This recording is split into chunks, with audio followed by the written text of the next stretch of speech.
New details on the altercation between two men and an ICE agent in Minneapolis that led to the ICE agent shooting one of them in the leg. Alfredo El Horna and Julio Sosa Solis are both charged with assaulting a federal agent. I was at their court hearing today where the judge determined that there is enough evidence to move forward to trial.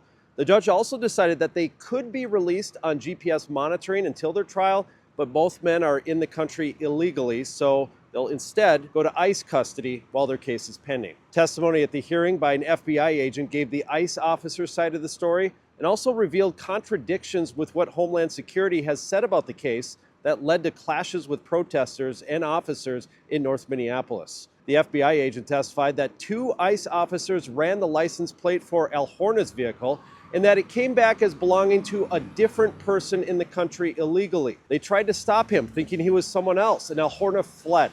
A 20-minute high-speed chase through the city before El Horna crashed into a snowbank. One ICE officer followed him while the other stayed with the car. The first ICE officer wrestled with El Horna outside the house he was trying to get into. Sosa Solis came out of the house and tried to separate them. The ICE officer says Sosa Solis was hitting him with a shovel and gave El Horna a broom, and he started hitting him as well. The ICE officer has a gash on his hand consistent with a defensive wound. The ICE officer drew his weapon and says he fired simultaneously as the attack ended. Sosa Solis was hit in the thigh. The two defendants deny hitting the officer with the shovel and the broom, but admit having them in their hands at one point.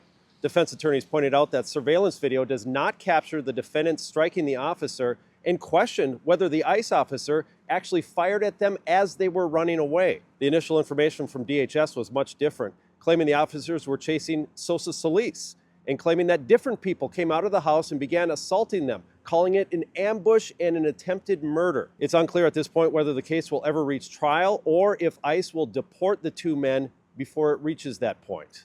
I'm Lou Raguse. Follow for more news.